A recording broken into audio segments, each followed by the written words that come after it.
Bonjour à toutes et à tous. C'est un plaisir de vous retrouver pour cette deuxième séance de ce cours public intitulé « Leçons hérétiques sur l'histoire du temps présent ». Cette deuxième séance se déroule dans un cadre et devant un groupe très différent de la première qui avait lieu pendant le festival Anthropocène. Mais je dirais que l'avantage de ce contraste, c'est de me rappeler qu'en fait, l'origine de ce cours, c'était un séminaire clandestin que j'avais organisé pour quelques étudiants du département d'histoire de Lyon 2 qui étaient insatisfaits de l'offre de formation, notamment épistémologique, qui leur a été faite. Et on avait créé d'un commun accord une séance clandestine dans les cadres de la MSH pour discuter un petit peu des fondements, les méthodes historiques. Voilà. Il y a parmi le public une étudiante qui a connu ce séminaire et qui reconnaîtra dans certaines des idées développées un peu de maturation de cet essai à l'origine.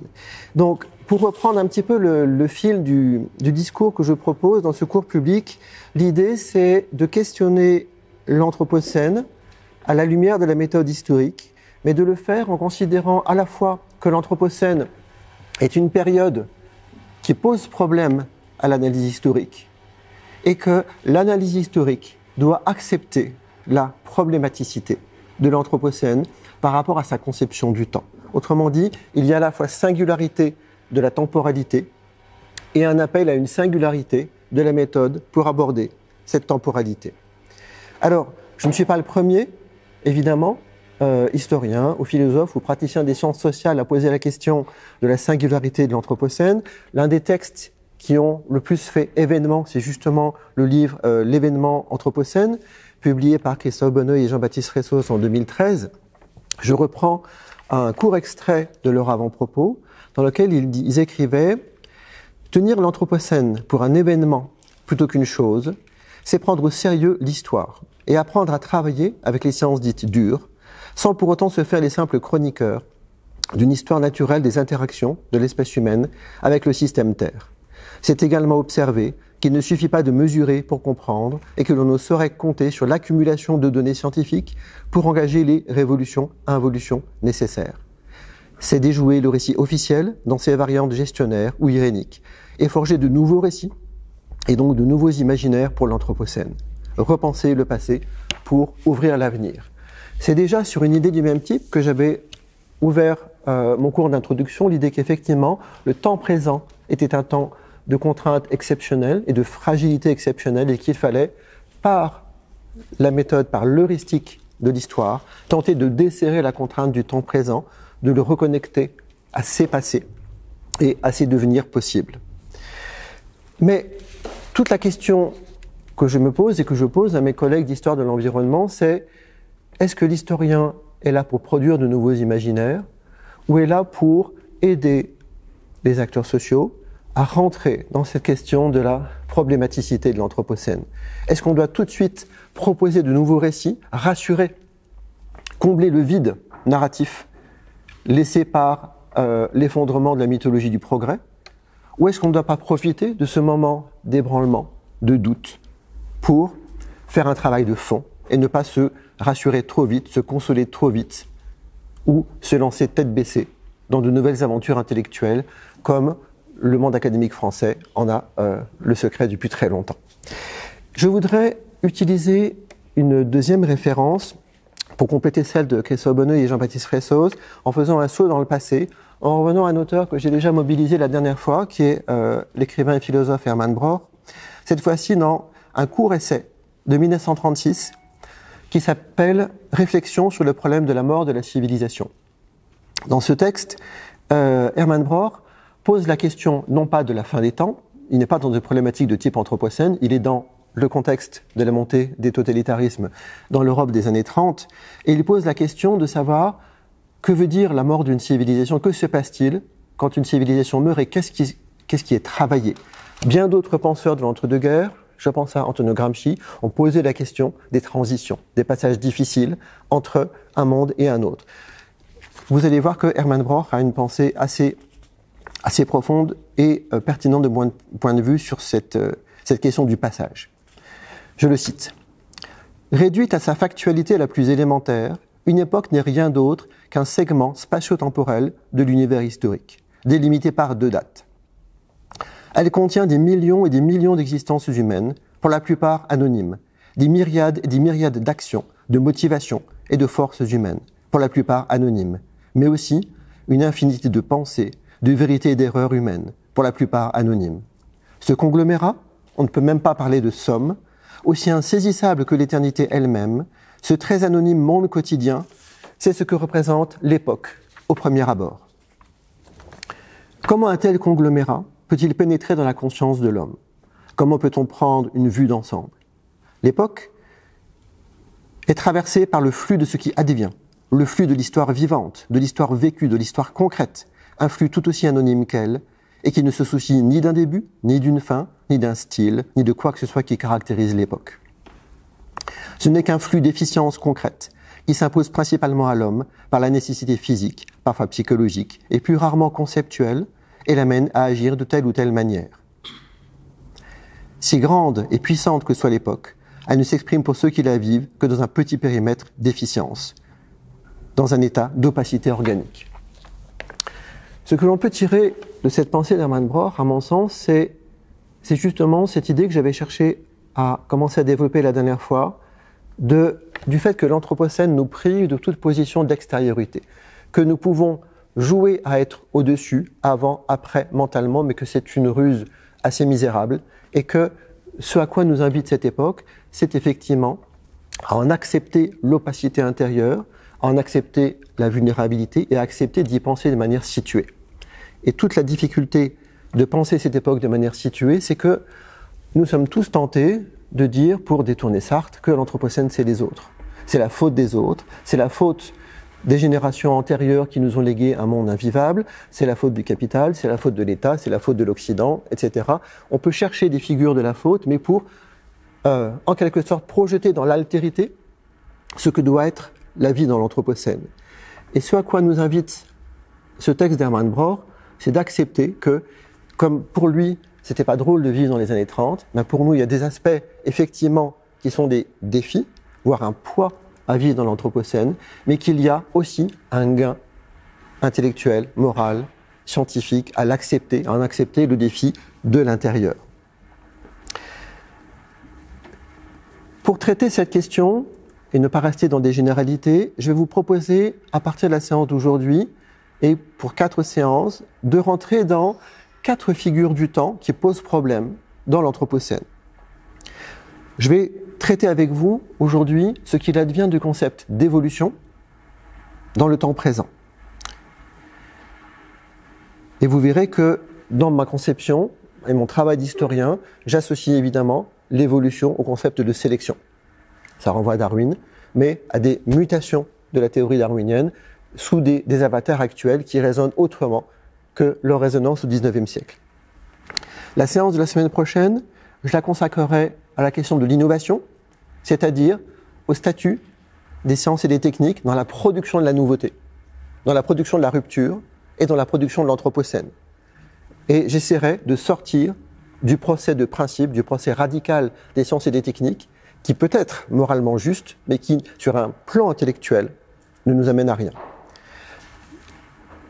Le 3e thème portera, par une référence à Georges Canguilhem, à la force de la normalisation, de la standardisation, de la fabrication d'une matrice commune dans la modernité tardive, et essayer de comprendre comment, à force de normaliser, on a rendu tout pathologique. Voilà, cette inversion du normal et du pathologique qui, à mes yeux, caractérise l'Anthropocène.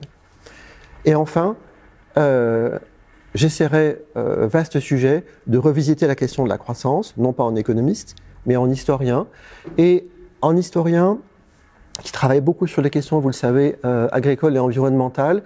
Et j'essaye actuellement, dans mes travaux, de revisiter une connexion de longtemps oubliée, qui est le lien entre l'idée de croissance et l'idée du croît, le croît du cheptel.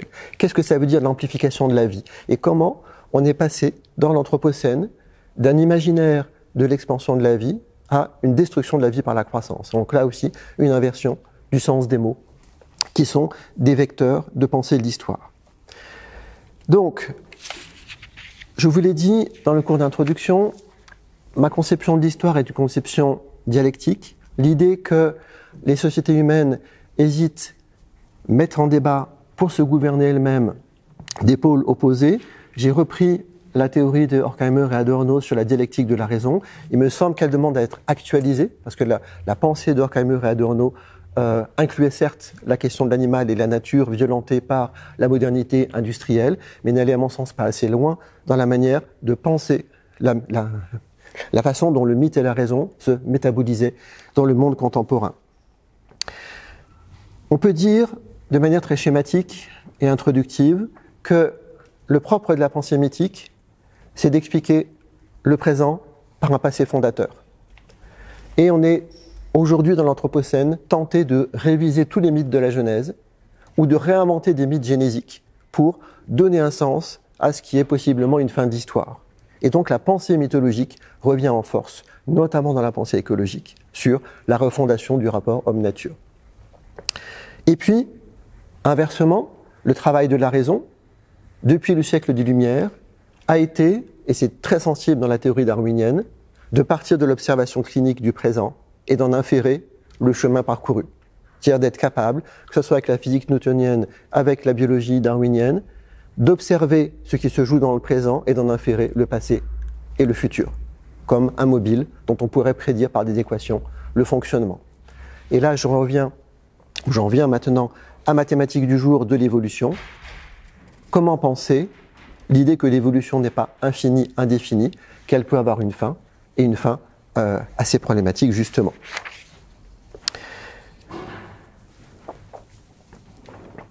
Alors, comment attraper le concept d'évolution, l'attraper en historien du temps présent? L'évolution, c'est un concept qui est à la fois très précis, dans le domaine des sciences du vivant, qui a une définition, des usages, et puis c'est un terme qui est parmi les plus flous possibles dans le discours courant, et les pires utilisateurs du terme évolution sont les historiens. Quand les historiens ne savent pas qualifier un processus, ils disent ça évolue.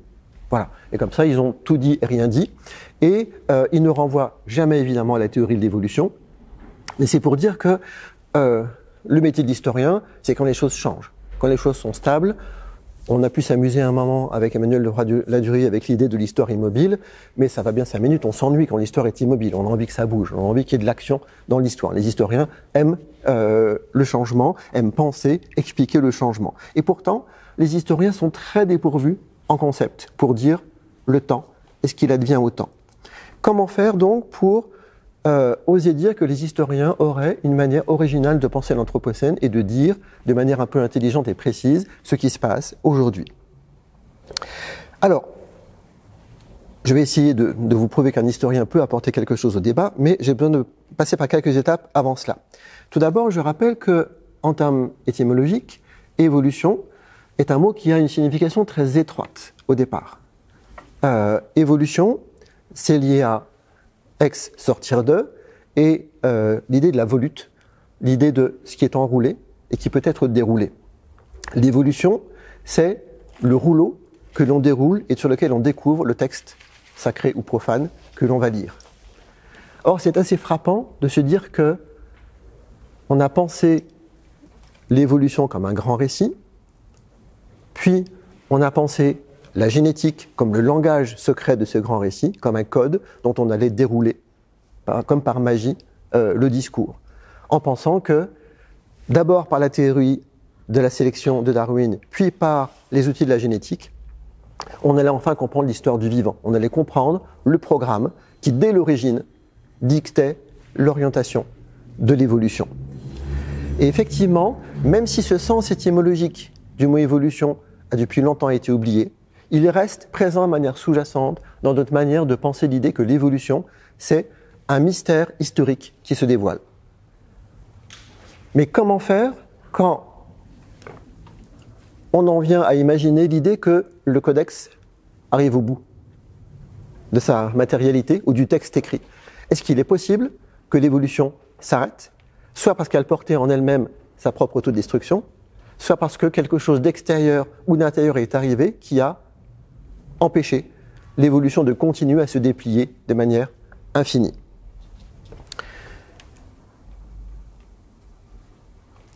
Le concept d'évolution a mis très longtemps à s'imposer dans les usages intellectuels et savants, et il est d'emblée lié à l'époque moderne, en tout cas ce que les historiens appellent l'époque moderne, c'est-à-dire entre la Renaissance et la Révolution française.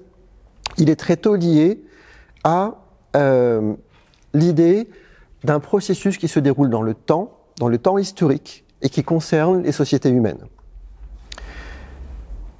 L'idée qui se construit laborieusement au XVIe, XVIIe, XVIIIe siècle de l'évolution, c'est que on va appeler de la sorte des changements que l'on peut observer, mais justement dont on peut observer la qualité de changement. Ce ne sont pas des ruptures, ce ne sont pas des accidents, ce ne sont pas des drames, ce ne sont pas des miracles, ce sont des choses dont on voit le déroulement, justement. Je reviens sur cette idée du parchemin qui se déplie et dont on peut lire les mots et la chronique avancée. Et donc, vous voyez très bien comment on va venir à l'opposition dialectique un peu étrange, évolution-révolution. L'évolution, c'est l'œuvre du temps, mais c'est le temps à la fois agi et le temps subi. Et c'est avec le siècle des Lumières qu'on va considérer qu'il appartient à l'homme, sujet libre, d'agir et de dessiner sa propre évolution. Et de le faire soit selon des processus lents, incrémentaux, progressifs, soit selon des processus brutaux, de changement, de révolution.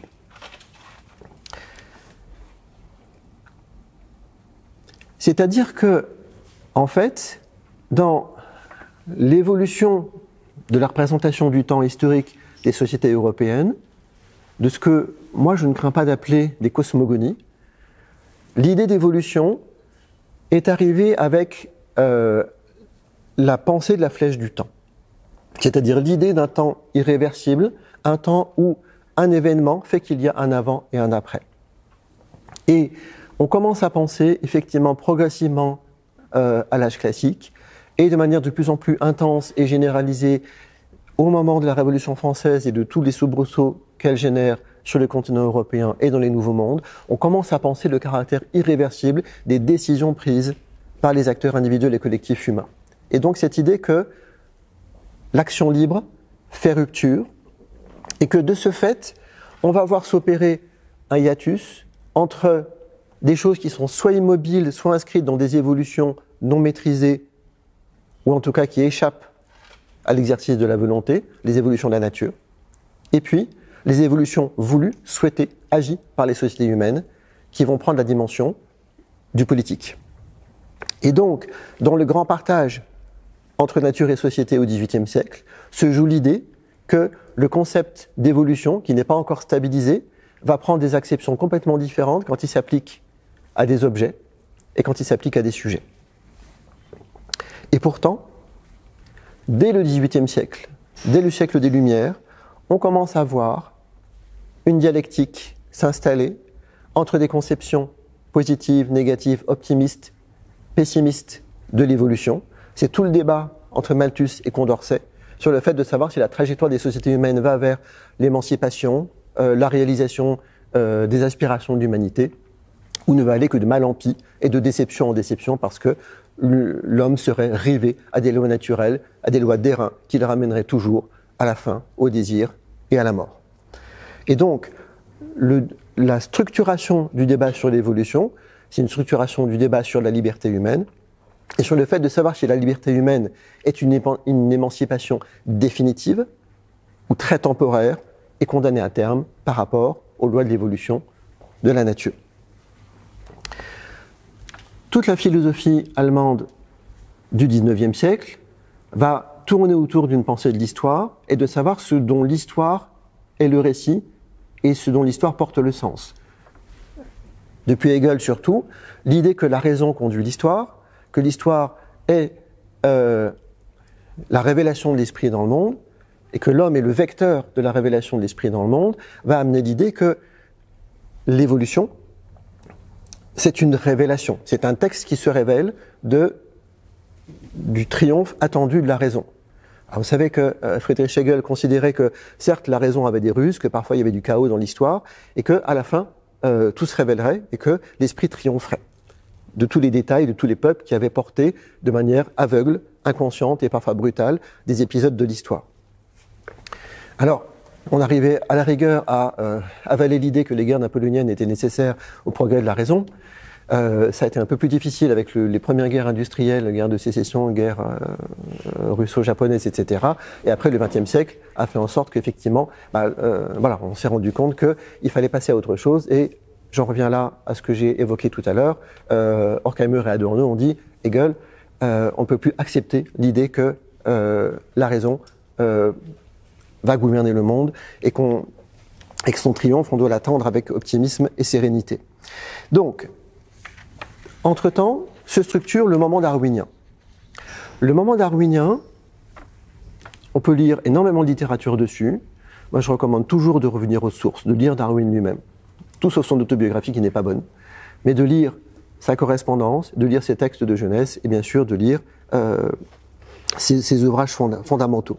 Le moment darwinien, effectivement, il articule une réflexion duale sur l'économie de la nature et l'économie politique. Darwin est sans cesse dans ses réflexions sur la frontière entre le social et le naturel, et il va poser la question de la place du sauvage dans le social, et du domestique et du sélectionné dans le naturel.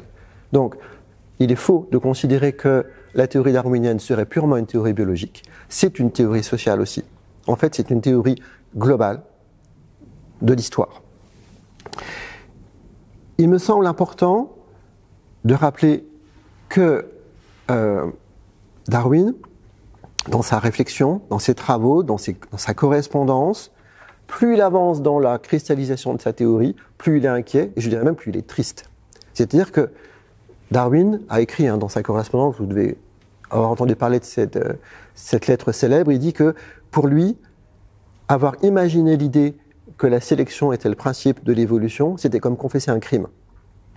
Et pour quelqu'un qui était issu d'une famille unitarienne, qui a pensé qu'il y avait un Dieu grand horloger de la nature, qui produisait le meilleur des mondes possible par le règne de la raison dans la nature et dans la société, cette découverte du vide, en fait, du principe de sélection, de l'absence de finalité, de l'absence de sens de la sélection, parce que je rappelle que la théorie de Darwin, c'est pas simplement la sélection, c'est la probabilité de la sélection.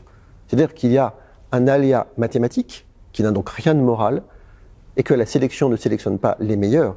Quand on relit bien Darwin, la sélection, dans les circonstances particulières où une sélection peut s'opérer, va sélectionner ceux qui statistiquement ont les meilleures chances de s'en sortir dans la niche écologique dans laquelle ils se trouvent. Et donc, ce moment darwinien, il est d'emblée sur la couture en difficulté, la couture douloureuse entre société et nature, et d'emblée, il induit un pessimisme civilisationnel sur l'effet de la sélection. Alors je rappelle que Darwin lui-même considérait que l'homme était sur Terre pour aller au-delà du principe de la sélection, que Darwin montrait un attachement aux animaux domestiques, un attachement à ses enfants. D'ailleurs, la perte de la foi religieuse chez lui est liée à la mort de sa fille, avec l'idée quand même qu'il avait fait un mariage consanguin avec sa cousine, qu'il avait donc la culpabilité d'avoir une enfant frêle, qui a fini par mourir malgré la médecine et ses prières, et que donc, voilà, son idée que la sélection s'adressait aussi à lui, comme être individuel, voilà, c'est quelque chose de très, très fort. Je crois qu'il ne faut jamais oublier dans nos lectures de la théorie darwinienne. Alors évidemment, tout de suite derrière, en commençant par son cousin Francis Galton, le darwinisme est appliqué à la question sociale. Appliqué à l'idée que la vie sociale et le marché créent une sélection qui ne passe pas nécessairement par la mort, mais par peut-être l'absence de capacité à se reproduire de certains acteurs sociaux, et que tout le problème de Galton et de ceux qui vont lui succéder, c'est de se dire que, en fait, les êtres humains les plus intelligents contrôlent leur naissance. Et que le problème, c'est que la sélection semble, dans les sociétés humaines, s'opérer à l'envers, en permettant aux moins aptes de se multiplier, et que donc il faut contrecarrer par une action volontariste, politique, médicale, biologique. Ce que produit naturellement le principe de sélection. Et donc, la pensée eugénique contemporaine va naître de cette idée qu'il faut contrecarrer l'évolution soi-disant naturelle des sociétés et qu'il faut encourager la reproduction de ceux qui sont censés être les plus aptes et qui sont définis par Galton de manière assez naïve comme ceux qui ressemblent à l'establishment britannique. Ce qui est intéressant pour moi dans cette histoire-là, c'est que, sans rentrer dans les détails de l'aventure intellectuelle de l'eugénisme, on aurait tort de cantonner l'eugénisme à la frange fascisante des sciences sociales parce que vous avez des militants reconnus des causes les plus humanistes du XXe siècle qui ont été des eugénistes convaincus.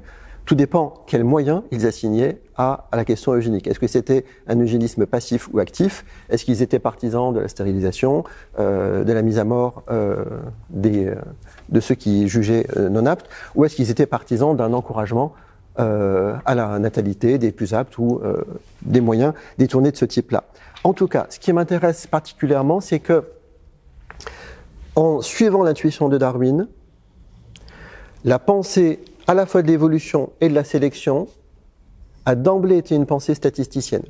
C'est-à-dire que l'essor de la branche spécifique des mathématiques, qu'est la statistique liée aux probabilités, doit beaucoup à la pensée eugénique, appliquée aux questions sociales, donc à la démographie, mais aussi à tout ce qui est le monde de la pensée sur l'hygiène des sociétés. Et je vais y venir parce que c'est mon domaine de recherche, à la sélection végétale et animale. Ce sont les mêmes outils mathématiques, les mêmes modèles, issus notamment de la pensée de Ronald Fisher, encore un statisticien eugéniste britannique de l'entre-deux-guerres, qui vont être appliqués en France, à l'INED et à l'INRA, sur les hommes et sur les animaux. Et comme par hasard, les méthodes de la statistique des populations, qu'on appelle parfois aussi la génétique des populations, sont les mêmes en démographie et en génétique animale notamment. Et quand on regarde quelles sont les formations proposées par l'Université française dans les années 50-60, il y a un DEA de génétique appliquée qui accueille à la fois des agronomes et des zootechniciens et des sociologues de l'INED. Et ils utilisent les mêmes outils. Après, quand vous interrogez un peu sérieusement les chercheurs de l'INRA en génétique animale, ils finissent par vous dire qu'ils avaient des embryons dans des bocaux aussi dans leur laboratoire. C'est-à-dire qu'en fait, le croisement des questions humain-non humain, il est d'origine dans la question de la sélection et dans la question de l'évolution. Je disais tout à l'heure que la question de l'eugénisme n'était pas limitée aux personnages les plus repoussants de l'histoire. Quelqu'un d'aussi sympathique que le premier directeur de l'UNESCO, Julian Huxley, bon, évidemment descendant de la prestigieuse famille de savants britanniques, les Huxley, est un biologiste, un militant de toutes les causes humanistes, y compris défense des droits des animaux. Et Julian Huxley, qui dirige l'UNESCO à sa fondation en 1946, est celui qui, d'un côté, a opéré la synthèse entre les héritages de Darwin et ceux de Mendel en contribuant à former ce qu'on appelle la théorie synthétique de l'évolution, c'est lui qui l'a nommé ainsi en 1942, et il va développer, à partir de l'UNESCO, l'idée d'un dialogue culturel, scientifique, sur les hommes, sur les animaux, sur les plantes, sur l'environnement, en considérant qu'il y a un bien commun qui est une bonne gouvernance du vivant, à la fois le social et le naturel, et que l'entrée dans la modernité, c'est l'idée de tirer vers le haut le vivant, c'est l'idée d'une intensification de la vie qui se débarrasse du pathologique, qui se débarrasse du crime, qui se débarrasse des handicaps, bref, qui aille vers une beauté suprême de l'homme et la nature. Je vous livre un extrait d'un de ses livres de 1953, Evolution in Action. À la lumière de la biologie de l'évolution, l'homme peut désormais se concevoir comme le seul agent menant à davantage d'avancées sur cette planète, et l'un des rares instruments du progrès dans tout l'univers. Il se retrouve dans la position inattendue de gérant du processus cosmique d'évolution. Il ne doit plus se sentir séparé du reste de la nature et ne doit plus se percevoir comme étant sans importance par rapport au cosmos. Alors c'est grandiloquent, mais il faut se rappeler l'atmosphère des mondes à la fois scientifiques, mais aussi de la culture des élites. On est dans une économie de la promesse, comme dit Pierre Benoît Joly, gigantesque. On promet le paradis sur Terre, avec une maîtrise de l'évolution. Et on écrit ça en 1953. Auschwitz a fermé ses portes depuis peu de temps quand même. Donc, on a effectivement un imaginaire de ce que la raison, appliquée au contrôle, au pilotage, à la domestication du social et du vivant, va produire le meilleur des mondes possibles, un monde ouvert et généreux, et que le repoussoir à ce moment-là, c'est l'Union soviétique. L'Union soviétique qui non seulement bride la liberté des individus au profit de ce qu'elle appelle l'intérêt collectif, mais qui en plus, en biologie, va développer une doctrine différente, celle qui est défendue par Lysenko, le lysenkisme, avec l'idée que, contrairement aux anglo-saxons qui croient à la fixité des lois de la nature et à l'idée que l'hérédité commande tout, eh bien, dans un pays socialiste, l'éducation, la formation, l'accompagnement à la vie permet de changer les caractères. C'est-à-dire qu'il y a une capacité transformatrice du modèle socialiste qui s'applique aux hommes, aux animaux et aux plantes. Et le lysenkisme, c'est l'idée que les caractères acquis, c'est-à-dire quand on cultive une plante, qu'on la conduit d'une certaine manière, quand on élève un animal, qu'on le nourrit, qu'on le traite de telle ou telle manière, ou quand on éduque des enfants, eh bien, ils vont transmettre génétiquement, et dans une confusion totale entre l'idée de génétique héritée de Mendel et l'idée de génération issue de la pensée anthropologisante, l'idée qu'il y a une transmission des caractères acquis. Alors, il y a une lutte dans les mondes scientifiques internationaux à cette époque qui est féroce. Ce qu'on oublie, c'est que en France, le CNRS, qui est quand même très marqué par des chercheurs d'obédience communiste, le CNRS défend le lysenkisme en biologie jusqu'à parfois à la fin des années 60 pour certains directeurs de recherche. Et que, pour ce que je sais moi de mes recherches dans les archives de l'INRA, les biologistes du végétal et de l'animal qui veulent échapper à la doctrine lysenkiste, ils vont faire un PhD aux États-Unis. C'est-à-dire que la guerre froide se joue dans le champ des théories de l'évolution et de la sélection. On ne pense pas de la même manière l'aventure du vivant et la dynamique de la société à l'Est et à l'Ouest. Alors vous connaissez la fin d'histoire, hein, c'est les approches qui vont donner les biotechnologies d'inspiration anglo-saxonne qui vont triompher, y compris en Europe, dans la sélection animale et végétale. Il faudra que ce soit le consommateur qui dise stop dans la crise des OGM dans les années 90, mais la conception de la fixité du codage génétique, elle vient effectivement d'un durcissement de cette dialectique entre l'Est et l'Ouest sur la conception de l'évolution dans la deuxième moitié du XXe siècle. Vous savez qu'aujourd'hui, on a une approche beaucoup plus systémique de la génétique. On est capable de comprendre que, d'abord, les codes génèrent des erreurs dans les grandes largeurs et que des événements qui arrivent à tous les stades de la vie des organismes changent effectivement la manière dont le code s'exprime. Et que donc, c'est pas pour donner raison à Lysenko, hein, mais c'est pour dire qu'effectivement, l'histoire est bien plus compliquée que un code écrit dans un rouleau dont il suffirait de dérouler l'histoire pour comprendre où va l'évolution. C'est-à-dire que la contingence, la probabilité, l'événementiel règnent de manière suprême dans le vivant. Et la question c'est, est-ce que c'est pareil dans le social ou est-ce qu'on arrive à avoir un peu plus de maîtrise du processus? En France, pour me limiter à cet exemple, la question de l'évolution va se poser dans le dialogue entre monde de la science et monde des politiques publiques dans l'après-1945. Il y a un immense complexe d'infériorité, de honte collective liée à l'occupation et au spectacle de la toute-puissance américaine et soviétique en 1944-45, qui fait que le volontarisme politique de la création, de la recréation de la République s'accompagne d'un effort jamais réalisé jusqu'ici dans le champ de la recherche scientifique et technique publique. Alors, oui, on peut parler de la France de Claude Bernard et de Pasteur, si vous voulez, mais le 19e siècle est un siècle libéral. Il y a un encouragement verbal, pour l'essentiel, à la recherche scientifique et technique. Il n'y a pas les institutions lourdes qui vont être celles de la deuxième moitié du XXe. La science devient une institution de masse, un acteur central de l'économie de la connaissance et de l'économie tout court, uniquement dans l'après-1945 et plutôt par imitation des nouvelles grandes puissances issues du désastre de la guerre civile européenne, à savoir l'Union soviétique d'un côté, les États-Unis de l'autre. très clairement, les agronomes français au sens large regardent à l'ouest.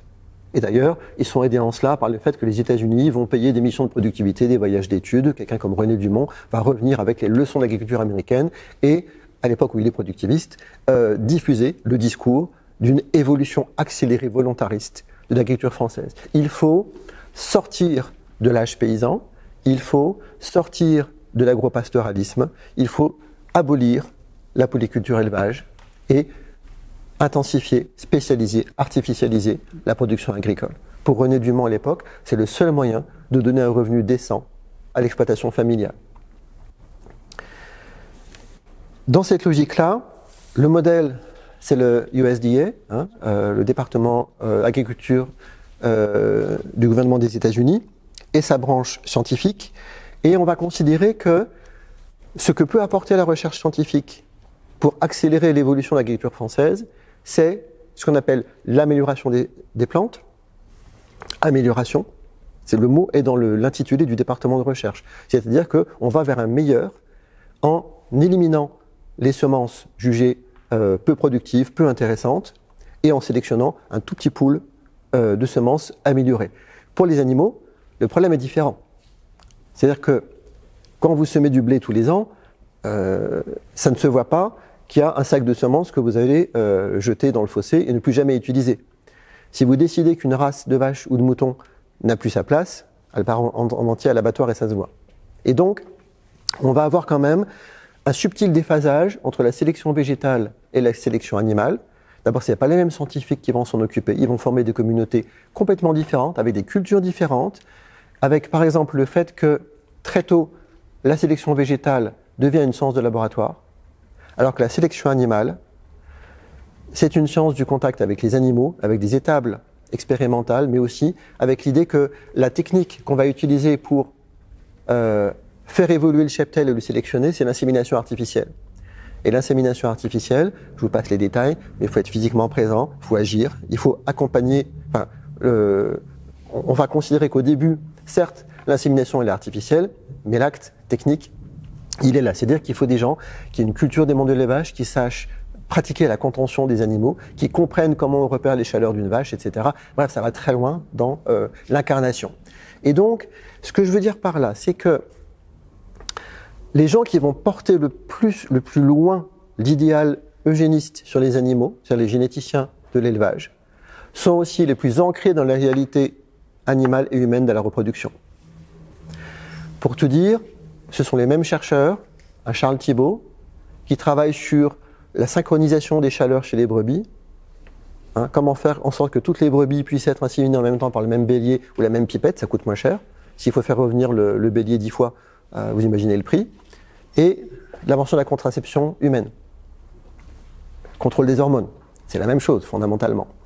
Et donc, on a un passage de travaux de la physiologie de la reproduction humaine à la physiologie de la reproduction animale, et dans l'autre sens. D'ailleurs, quelqu'un comme Charles Thibault fera partie des sociétés de médecine qui travaillent sur la question de la fertilité humaine, puisque quand on cherche à les spécialistes de l'élevage en France vont travailler sur l'augmentation de la fertilité des animaux.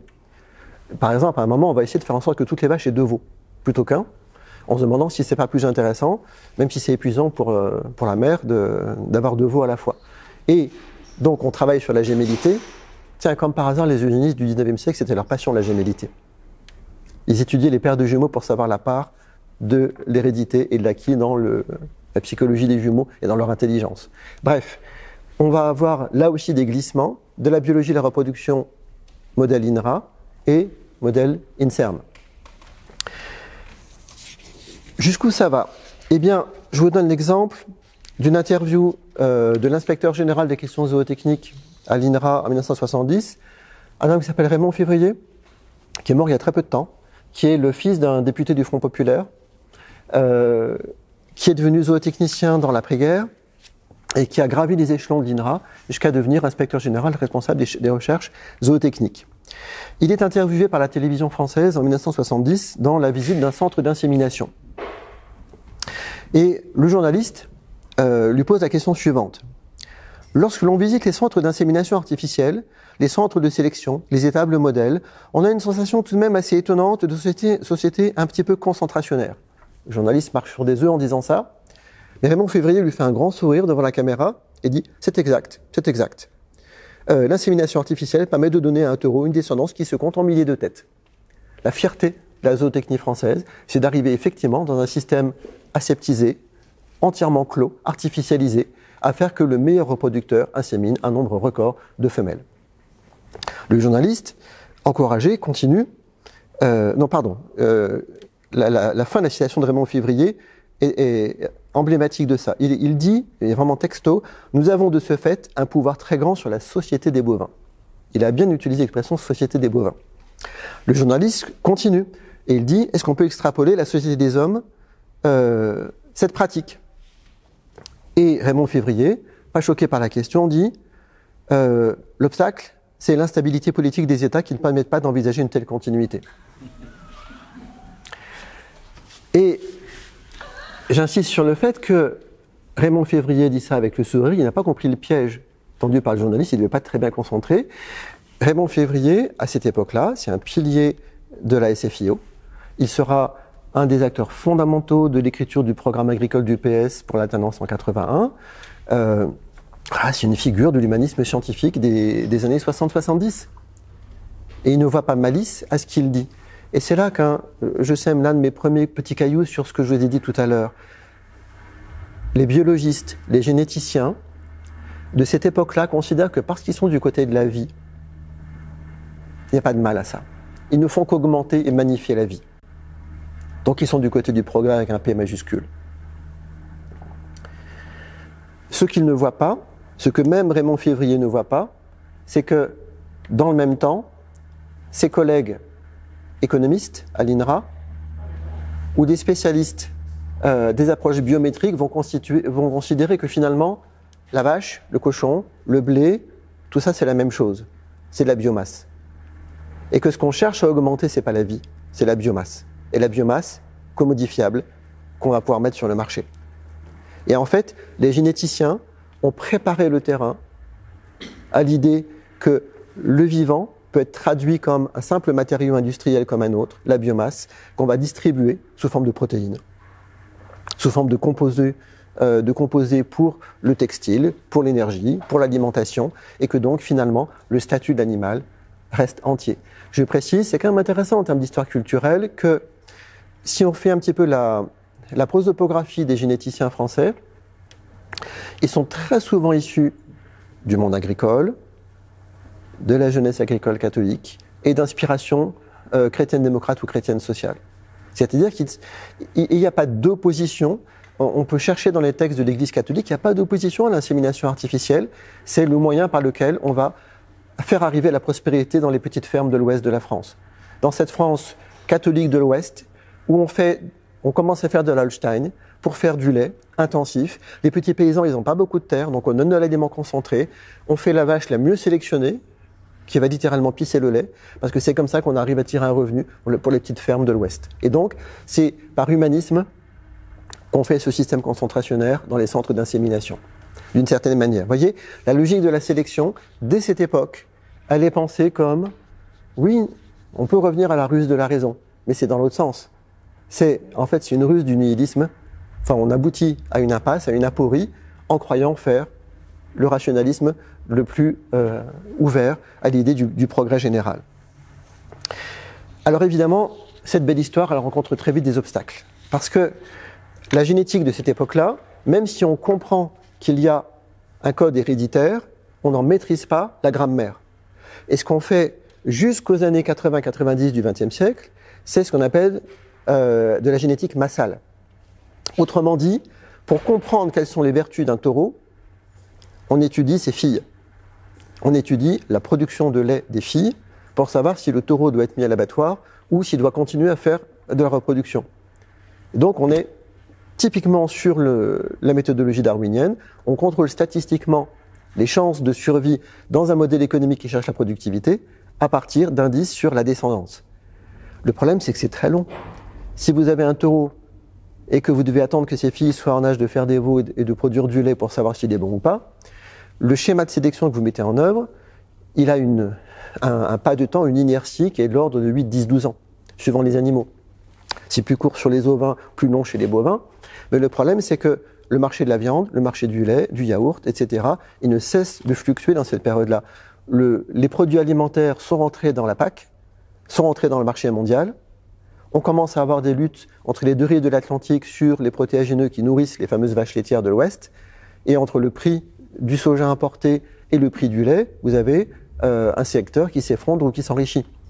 Et donc, les aléas du marché font que les plans de sélection génétique issus de la pensée planiste, volontariste de l'après-guerre se cassent la figure sur le triomphe du marché. Et les généticiens sont tout malheureux parce qu'ils font de belles découvertes qui sont obsolètes dès qu'elles apparaissent. C'est-à-dire que leurs index de sélection du cheptel, et même des plantes, sont contrebalancés par des chocs du marché ou des évolutions de la société et des consommations. Parce que par exemple, il y a un moment, on s'est posé la question d'avoir des bovins qui faisaient à peu près à moitié des veaux mâles et femelles. Oui, sauf que les Français ne mangent pas les veaux mâles, ça n'a pas bon goût. Comment on fait? Qu'est-ce qu'on en fait? Est-ce qu'on en fait des taurillons? Mais ça n'a pas la bonne couleur. Chez le boucher, on ne reconnaît pas, etc. Donc il y a des interactions avec la demande sociale qui font que la planification admirable et rationnelle des généticiens se casse la figure. Et il s'avère que les agriculteurs qui ont été les plus zélés à suivre les conseils qu'on leur donnait vont, dans les années 70, être ceux qui vont prendre sur la tête le renchérissement de l'énergie, du coût du crédit et la baisse des prix du lait et de la viande. Et donc, on va commencer à voir pointer une désillusion sur les outils de la modernisation de la sélection et une contestation dans les mondes agricoles, mais aussi dans la recherche scientifique. Et comme par hasard, c'est les mêmes chercheurs formés au moule du christianisme social qui vont commencer à se dire que la rationalisation va trop loin. Qu'en fait, eux, ce qu'ils aimaient, c'était apporter la modernité, l'hygiène et la productivité à l'exploitation familiale, mais que s'il s'agit de passer à la ferme des 1000 vaches, on en parle déjà à l'époque, hein, et s'il s'agit de passer à une nourriture industrielle, là, ils ne jouent plus. Et qu'est-ce qu'on va voir revenir comme élément de débat dans les années 70? La rusticité. L'idée que on est en train de voir disparaître l'essentiel du cheptel, l'essentiel des semences, et que si le marché est capable de contrecarrer la recherche scientifique aujourd'hui, peut-être qu'on aura pire demain, et notamment du côté des pathologies. On commence bien à se rendre compte que les blés et les maïs sélectionnés sont très sensibles aux pathologies, qu'il faut les bombarder de pesticides pour qu'ils résistent, et les animaux c'est pareil. Plus ils sont productifs, plus ils sont fragiles. Et donc, on va se mettre à avoir des remords ou des arrière-pensées et à dire peut-être qu'on pourrait contre-sélectionner et garder des races rustiques, des variétés rustiques, végétales. Puis peut-être même qu'en termes culturels, c'est intéressant aussi la diversité. Et on commence à avoir une discussion qui est liée dans l'après 68 au retour du mouvement régionaliste, les races locales, les langues locales, culture locale, l'alimentation locale. Ça va faire système pour inverser ou revenir à une opposition dialectique entre la standardisation et la diversité. Et des chercheurs qui ont été les élèves zélés de la modernisation du cheptel ou des plantes vont se faire rebelles, défenseurs des variétés rustiques dans les années 70-80 et inventer l'idée que c'est pas la filière qui doit sélectionner, c'est le système. C'est les acteurs avec l'idée de prendre en compte les besoins des acteurs et l'idée que la rationalité n'est pas une rationalité générale pilotée par l'État et la science avec un S majuscule, mais une rationalité située localement dans les désirs et les aspirations des sociétés et des systèmes dans lesquels elles vivent. Et donc cette contre-pensée de l'évolution, elle va se traduire dans les mondes scientifiques par l'essor de la pensée systémique, des pensées de la complexité, qui vont travailler aussi bien les sciences de la nature, les sciences biotechniques, que les sciences sociales. Mais pour autant, on n'arrête pas le mécanisme de la sélection et de l'évolution des cheptels vers la performance, parce que le marché continue à réclamer la performance, en tout cas le marché dominant, et que les races rustiques, les produits locaux, ils vont trouver des marchés de niche, et on va arriver à un dualisme évolutif entre des systèmes de sélection vers la performance. Mais si on regarde bien, ils existent aussi dans le monde du travail. J'en suis pas spécialiste, mais on a aussi un marché du travail qui va devenir dual entre ceux qui sont sur le front de la productivité maximale pour la compétition internationale et ceux qui sont soit dans des niches protégées, soit dans des marchés plus locaux, qui n'ont pas besoin de suivre la fuite en avant de la productivité du travail. En tout cas, voilà, il y aurait des passerelles à aller chercher dans la recherche, en revisitant les années 70-80 sur ces questions-là. Mais le problème, c'est qu'effectivement, la recherche publique, elle a un problème dans les années 70-80 quand la compréhension des fondements de la génétique animale ou végétale est actée, que ça devient de la science routinière et qu'on ne peut plus faire des publications, on peut faire une carrière là-dessus. Résultat, ça passe au privé. Ça passe à la recherche et développement semencière, dans le végétal d'abord, puis dans l'animal. L'animal, ça coûte plus cher, donc c'est plus tardif. Mais en tout cas, c'est la recherche privée qui va s'emparer de la sélection. Et pour le coup, on va revenir, même avec une vitesse accélérée, à une sélection sur des critères très étroits, liés aux performances demandées de manière immédiate par le marché. Et donc, on va avoir un dualisme entre la recherche privée qui cherche la sélection pour la performance et la recherche publique qui va faire ce qu'on appelle l'infirmerie de la PAC, c'est-à-dire rattraper les dégâts du productivisme et des régions qui sont perdues dans la course à la productivité. Et donc, on va retrouver de manière inversée la situation en 1945. En 1945, c'était l'État qui devait donner le cap modernisateur et rationalisateur de la sélection. Et le marché avait besoin de l'appui, du financement de la recherche publique, de la matière grise publique pour retrouver productivité et rentabilité. Et à la charnière des années 70-80, il y a une inversion. On va demander à la recherche publique d'aller toujours plus loin pour sauver les externalités négatives de l'hypersélection. Et on va laisser la bride sur le cou à la recherche et développement privé pour continuer à faire de la Holstein qui pisse le lait toute la journée et des variétés de blé qui ont besoin de doses immenses de nitrates pour pousser et produire des grains pleins de gluten. Bref, on voit bien par là que le concept d'évolution, il s'est tellement anthropisé, technicisé dans l'Anthropocène qu'on ne peut plus du tout le penser comme au XIXe siècle. La crise de la modernisation de l'agriculture, en tout cas le chantier sur lequel je suis moi, révèle bien, de manière timide et sous-jacente dans les années 60 et de manière centrale dès les années 70, qu'on est déjà à une fin de parcours de l'évolution. Et que le problème, c'est qu'effectivement, déjà Darwin travaillait sur la sélection humaine, mais Darwin, il travaillait sur les chiens de chasse, sur les pigeons, c'est-à-dire sur le côté hobby des gentlemen anglais. C'est-à-dire une sélection qui n'avait pas d'impact sur l'environnement, sur les écosystèmes. Or, la sélection opérée dans l'agriculture capitaliste de la deuxième moitié du XXe siècle est une sélection qui va occuper tout l'espace, saturer l'espace de systèmes d'élevage industriel et de grandes cultures, et qui donc étouffe la place de la biodiversité non domestique, et qui va réduire drastiquement la biodiversité domestiquée. Et donc, on se retrouve effectivement dans une situation d'immense vulnérabilité des écosystèmes liée à la prise en main du principe d'évolution par une rationalisation descendante vers uniquement le principe de productivité. Et donc, tout le paradoxe, c'est que dès les années 70, on est capable de dire la spécialisation crée de la fragilité et que les pathogènes vont gagner la course.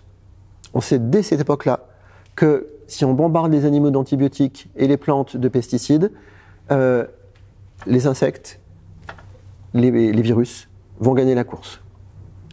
Les pères des OGM à l'INRA, je ne parle pas de ceux des années 90, je parle de ceux des années 60. Ceux qui sont allés faire des PhD en sélection végétale aux États-Unis, c'est des virologues à la base. Ils savent très bien que l'amélioration végétale, si on fait de la performance, tant mieux. Mais en fait, on est dans une course de vitesse avec les virus qui attaquent les plantes. Et donc, il faut du génie biologique pour sans cesse être une étape devant les pathogènes. Et la même chose arrive sur l'animal. Et la même chose va arriver sur des problématiques beaucoup plus sociétales ensuite, sur l'idée qu'effectivement, plus le système est sélectif et performant, plus il est vulnérable et soumis à des disruptions imprévues par les schémas de la rationalisation. Donc, ça va donner toute une série d'entrées en dissidence dans les mondes de la recherche publique, avec des idées originales, le développement de l'interdisciplinarité, des approches systèmes, des pensées de la complexité, tout ça est très bien, mais ça n'arrête pas la fuite en avant de la R&D. Et on a ce paradoxe effectivement de la fabrique dans la fin de la mythologie du progrès dans les années 70, du fait que parce que la recherche publique et la société en général ne jouent plus le jeu, ne croient plus au mythe, ben quelque part ça a libéré les acteurs qui se débarrassent de la demande sociale et du souci de l'intérêt public, qui ont pu pratiquer une fuite en avant, qui continue à dominer les marchés mondiaux des produits alimentaires, avec toujours l'argument que vous connaissez, que c'est ça ou la fin dans le monde. Et donc on a une paralysie de l'intelligence scientifique sur la question de l'évolution depuis un demi-siècle, dont on n'arrive pas à sortir, parce que justement, il faudrait un acte politique, mais à l'échelle transnationale, pour réencastrer la technique sélective dans des objectifs sociaux et environnementaux. Et que ça, on n'a jamais réussi à le refaire. Alors, vous voyez, moi je travaille avec INRAE aujourd'hui. INRAE se fait le porte-drapeau de l'agroécologie. C'est très bien. Mais INRAE n'arrive même plus à avoir un impact sur le discours de la FNSEA. Vous avez des gens à la FNSEA qui considèrent que INRAE, c'est des gauchistes. C'est quand même intéressant, quand on voit d'où vient cette maison. Voilà. Et effectivement, on a un dualisme de la raison, là, où, paradoxalement, ceux qui continuent à croire à la rationalité générale sont ceux qui défendent l'intérêt le plus privé, et ceux qui sont les héritiers de la pensée de l'intérêt général et de la chose publique sont en train de réinventer par le bas, par les communs, une pensée de l'évolution maîtrisée en fonction des objectifs des acteurs. Donc, vous voyez bien que l'Anthropocène va très très loin dans l'idée de la flèche du temps, dans l'idée que, effectivement, le temps est sans retour, qu'on ne peut plus, comme Newton ou Laplace, penser le monde comme un mobile qu'on pourrait actionner à l'envers et à l'endroit, et que donc ce temps irréversible, il est aussi le temps de l'évolution, mais ce qu'on voit de plus en plus dans l'impact de l'évolution, ça n'est pas la qualité augmentée des existants, c'est le nombre réduit de la diversité des existants. Je ne sais pas si je suis clair, c'est l'idée que la sélection n'a pas tant amélioré les existants antérieurs que éliminé de tous les côtés ceux qui n'étaient pas jugés aptes dans la logique dominante. Et donc, on se retrouve dans une situation où, si on prend les acteurs sociaux, nous-mêmes, nous sommes, que nous le voulions ou non, les héritiers d'un processus de sélection sociale, et que nous sommes amenés par le constat de l'ampleur de la crise anthropocène à répudier cet héritage sélectif dont nous sommes les produits. Donc il y a une contradiction cognitive assez difficile à vivre, de se dire, le système nous a sélectionnés, nous sommes le bout du bout de l'évolution, et pourtant nous ne pouvons que contester cette évolution. D'abord on est un peu seul, voilà, on commence à manquer singulièrement d'oiseaux, d'insectes et de diversité culturelle dans le monde, et que voilà, être les vainqueurs de cette compétition sélective, c'est très triste en fait. On revient à la tristesse de Darwin aujourd'hui. Et donc notre problème, c'est de nous réapproprier le concept d'évolution au vu de la vulnérabilité du vivant, au vu de la fragilité du social aussi, et de considérer que oui, on peut dire effectivement qu'il faut réunifier nature et culture. Je reviens à ce que disaient mes collègues Bonneuil et Fressoz. Oui, il faut reproduire des récits ayant les deux à la fois, mais ça ne suffira pas. Il faut aussi se réapproprier les outils, il faut aussi remettre la main sur la fuite en avant de la sélection par la technique du vivant, parce que si on n'agit pas sur ces sphères-là et qu'on reste dans la sphère du discours, bien on reste dans l'impuissance, on reste du côté du bien. Voilà, on peut tous tomber à gauche, c'est confortable, mais c'est pas comme ça qu'on reprend le contrôle de la machine évolutive. Et le problème de l'Anthropocène, c'est certes un problème de constat critique, de mon point de vue d'historien, mais c'est aussi un problème de reprise de contrôle de la machine. Et pour le moment, la machine, on en parle, on la critique, on la dénonce, mais la difficulté, c'est de reprendre les choses. Alors, que peut l'historien dans une discussion de ce type-là? Eh bien, peut-être justement, je reviens à l'idée initiale, considérer qu'il n'y a rien de pire que de répudier le passé en bloc, parce que le répudier, c'est se priver de la capacité de le penser. Quand je travaille sur les archives de la génétique, je vois des gens qui sont aveugles à là où ils vont, à ce qu'ils font, Mais je vois aussi l'émergence, petit à petit, de doutes, de questionnements, de ce que j'ai appelé, en citant Patočka, la problématicité du devenir, et que c'est ça qu'il faut travailler. C'est-à-dire qu'il faut saisir la problématicité là où elle est, et il faut obliger ceux qui ne la voient pas à la voir. Il faut arriver, c'est ce qu'écrit Patočka dans un de ses autres textes, arriver à produire un ébranlement général qui soit la prise de conscience de la fragilité du devenir, et que c'est dans la solidarité des ébranlés que se produit une intelligence qui permet de contrecarrer la fatalité d'une évolution qui aboutit à une fin de l'histoire. Voilà, merci à vous.